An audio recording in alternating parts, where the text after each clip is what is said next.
Pleno del Congreso. El que suscribe, coordinador del Grupo Parlamentario Polonio M. Avilés, Benemérito de la Educación, de la 59ª Legislatura del Estado de Coahuila de Zaragoza, y con fundamento en los artículos 59, fracción primera, 60 y 67 de la Constitución del Estado, así como el artículo 22, fracción quinta, 144, fracción primera, 147, 153, 154 y 168 de la Ley Orgánica del Congreso, hago uso de la tribuna de este Pleno con la finalidad de proponer una reforma para que se adicione un artículo bis en el título segundo, capítulo tercero, artículo 376 del Código Penal del Estado de Coahuila de Zaragoza, con el objeto de penalizar todas aquellas conductas relacionadas con los sistemas empleados, tanto por los gestores de cobranza extrajudicial como por particulares, respecto a los créditos mercantiles y o civiles, por medio de procedimientos que denigran la personalidad humana, fundando lo anterior en la siguiente exposición de motivos. El sistema financiero mexicano tiene su fundamento general en los párrafos sexto y séptimo del artículo 28 constitucional, ya que en la Carta Magna establece que habrá un banco central con sus órganos de gobierno y vinculación con las instituciones de la materia, que incluyen la banca múltiple, instituciones hipotecarias, fiduciarias, aseguradoras, afianzadoras y de manera general todas aquellas instituciones que regulan las operaciones de débito y de crédito. En los Estados Unidos mexicanos, los ciudadanos nos regimos por un sistema de libre concurrencia, derivado de lo establecido por la misma Constitución. Es decir, las mexicanas y los mexicanos tienen el derecho de invertir, contratar o realizar todas las operaciones mercantiles y civiles lícitas y a participar en toda actividad industrial que la Constitución Federal permita. Todas estas operaciones suelen documentarse por medio de contratos civiles, como en el caso del mutuo con garantía hipotecaria y los diversos contratos establecidos dentro del Código Civil del Estado. O en el caso de títulos de crédito, se rigen por la Ley General de Títulos de Operaciones de Crédito, que por ser una ley cuya naturaleza es federal, como todas las demás de carácter mercantil, aplica para todo el territorio mexicano, según lo establecido por el artículo 73 de la misma Constitución Política de los Estados Unidos Mexicanos, en su fracción décima, la cual cito de manera textual. Artículo 73.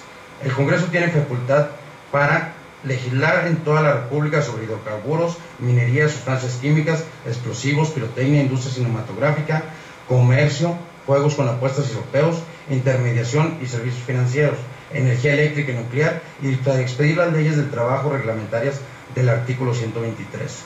El incumplimiento de las obligaciones establecidas dentro de los contratos celebrados tiene como consecuencia diversos procedimientos que le permiten a cualquier acreedor lícito hacer valer sus acciones en contra del demandado, y este último presentar sus excepciones por medio de la función jurisdiccional, que en el caso que nos ocupa se sustancia en los tribunales civiles del fuero común. No es desconocido que ante los deudores, solventes o no, que han caído en la hipótesis de falta de pago, mora o pagos menores al monto exigido por las instituciones financieras o por algunos acreedores particulares, que en muchos casos, por no decir que en su mayoría agiotistas, por rebasar los intereses de ley que pudieran ser pactados ya sea en los contratos y o en los títulos de créditos, se presentan muchas quejas ante organismos como lo son la Comisión Nacional de Usuarios de Servicios Financieros, la CONDUCEF, o la Comisión de Derechos Humanos, ya sea estatales o nacional, o por medio de la prensa. La sociedad ha expuesto la forma en que los deudores son intimidados, ya sea telefónicamente o por escrito, donde se les insulta, denigra, amenaza, inclusive se les desacredita en sus empleos, o al llamar a toda hora a su domicilio llamándolos ratas o ladrones, o incluso diciendo atente a las consecuencias, refiriéndose a la integridad y a la vida misma del deudor. Según lo publicado por el gobernador del Banco de México, de 2009 a 2010, 1.300.000 usuarios de la banca se encuentran en mora o en suspensión de pagos. La gran mayoría fue por dinero plástico, es decir, tarjetas de crédito, ya que las mismas instituciones bancarias las otorgan sin tener la precaución de realizar los estudios de análisis correspondientes para revisar la viabilidad de la recuperación del mismo crédito.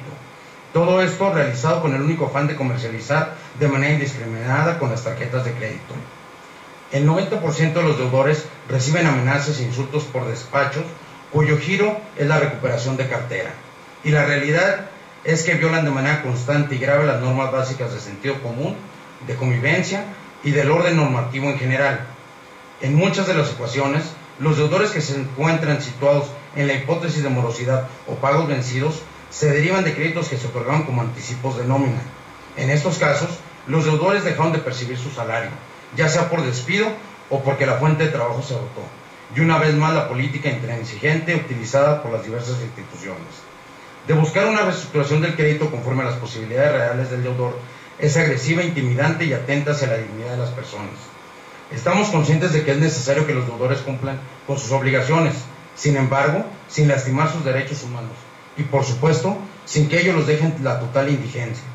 Para eso, como lo manifesté anteriormente, hay instancias jurisdiccionales para llevar a cabo los procedimientos correspondientes ante las autoridades civiles o mercantiles competentes.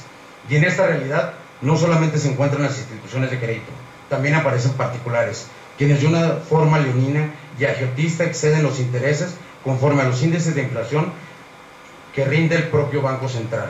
Todo esto según lo establecido por el mismo artículo 28 constitucional. Por lo anteriormente expuesto y en consecuencia, le solicito normar y en este caso particular sancionar las conductas que encuadren en todas y cada una de las hipótesis, sin que implique, claro, fomentar la cultura de no pago, sino por el contrario, fomentar la cultura de la legalidad en los procedimientos ejecutivos, ya sea en materia mercantil o civil, dentro de los juicios hipotecarios u ordinarios, ya que dentro de los procedimientos anteriormente mencionados se dan las etapas procesales para que de manera expedita se actúe en consecuencia de los deudores sin intimidarlo, amenazarlo, denigrarlo, por medio de descalificaciones públicas, por medio de estos despachos de recuperación de cartera que se valen de procedimientos lejanos a toda ética de un profesional de derecho, y por sentido común, siempre anteponiendo el diálogo y la prudencia. Hablar del daño moral en estos casos es imponderable, aún más cuando la gran mayoría de los deudores no lo son por negligencia y están conscientes de la afectación que implica en su historial crediticio el no pagar, puesto que una operación a plazos es lo más conveniente para las personas asalariadas y la clase media para poder adquirir toda clase de productos, puesto que adquirir insumos de contado muchas veces les resulta imposible. Lo que se pretende es ubicar este tipo de conductas en la penalización hacia el ataque a la dignidad humana, por quienes aprovechándose de la amenaza, el miedo grave y hasta la amenaza de ir a prisión genera pánico a los deudores insolventes o incapaces de defenderse jurídicamente, aun cuando nuestra Carta Magna es muy clara en su artículo 17. Nadie podrá ser aprisionado por deudas de carácter puramente civil. En la actualidad, el Código Penal del Estado de Coahuila no contempla esta figura, por lo que el de la voz estima necesaria la extinción de la sanción de cobranza extrajudicial ilícita.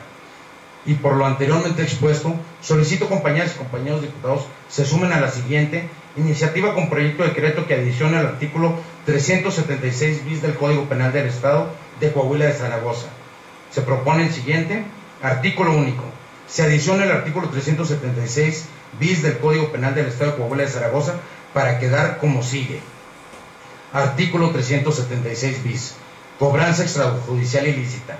Se impondrá de 1 a 5 años de prisión y multa de 50 a 200 días de salario mínimo a quienes a título personal o en representación de una institución crediticia, en su carácter de acreedor, a título de endosatario o gestor, hostigue, intimide, amenace, personalmente o por persona distinta, usando cualquier medio de comunicación, a un deudor o bien lo desacredite en su entorno, comunidad, familia o ámbito laboral y otros afines, en reclamo de un derecho pretendido.